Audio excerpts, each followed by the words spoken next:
Reçaku nuk është vetëm një emër në historinë e Republikës sonë, por u bë pikë kthese.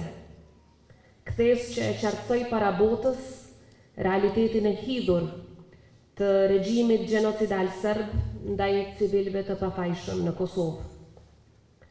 Me 15 januar 1999, Reçaku u bë simbol i vuajtjes së një populli që kërkonte liri, por edhe simbol i guximit. I guximit për ta quajtur krimin me emrin e vërtet. Këtë guxim e dëshmoi ai që edhe sot mbetet simboli i së vërtetës, ambasadori William Walker.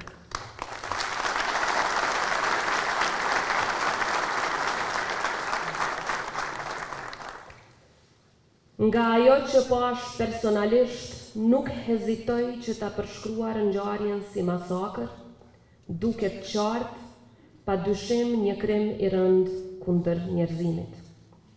Këto ishin fjalët e ambasadorit William Walker, të shqiptuara me 16 januar 1999 në Reçak. Por nuk ishin vetëm fjalë, ishin pikë kthese në historinë tonë, që të rënditën botën, e mbi të gjitha ja zhveshën maskën, gënjeshtrës së regjimit gjenocidal të Serbisë. Sot dhimbja nuk vjen vetëm nga ajo që ndodhi atë ditë, por edhe nga ajo që nuk ndodhi më pas. Nga mungesa e drejtësisë dhe nga përpjekjet për ta relativizuar, mohuar apo deformuar të vërtetën, përpjekje këto që vazhdojnë në Serbi. Drejtësia për Reçakun ende mbetet peng, ndaj nuk do të rreshtim së kërkuari atë, nga bindja se pa drejtësi nuk ka paqe të qëndrueshme, pa drejtësi nuk ka pajtim të vërtetë. Masakra në Reçak e nxori në pa fytyrën e shëmtuar të ideologjisë fashiste të Serbisë së Slobodan Miloševićit, që synonte shuarjen e popullit tonë me çdo kusht. Reçaku ishte tragjedi e përsëritur në historinë tonë, por për herë të parë ajo mori vëmendjen e gjithë botës. Reçaku ishte pika e kthesës dhe fillimi i fundit të atij shovenizmi të egër. Ajo tragjedi e tmerrshme bëri që bota të zgjohej nga heshtja e gjatë. Krimet e kryera në Reçak nuk mund të fshihen nga historia e shtetit gjenocidal të Serbisë që i kreu, e as nga historia e popullit tonë që i përjetoi me aq shumë dhembje dhe i trashëgoi me kaq shumë vuajtje. Reçaku ishte dhe mbetet pjesë e pandashme e betejës për të vërtetën dhe drejtësinë.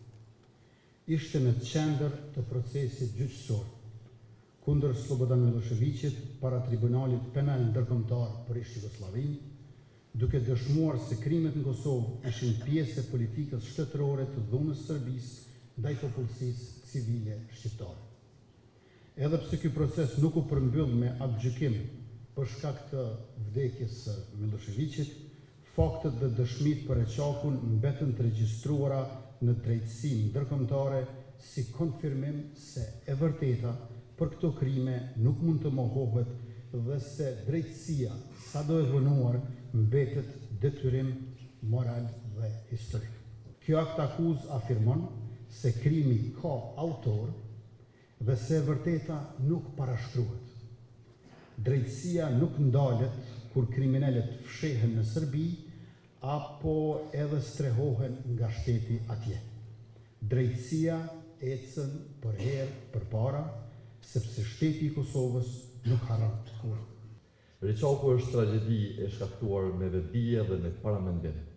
Reçaku është dëshmi dhe mbetet plagë që nuk shërohet, por edhe krenari që nuk shohet. Reçaku është kujtesë e përhershme se liria jonë ka çmim dhe se ky çmim është paguar me jetë njerëzish të pafajshëm. Drejtësia për viktimat e Reçakut ende mungon, megjithse me 30 dhjetor Prokuroria Speciale e Kosovës ka ngritur akt akuzë ndaj 21 personave, ne nuk do të ndalemi derisa këta dhe shumë të tjerë përfshirë këto dhe krerët e shtetit serb të vihen para drejtësisë.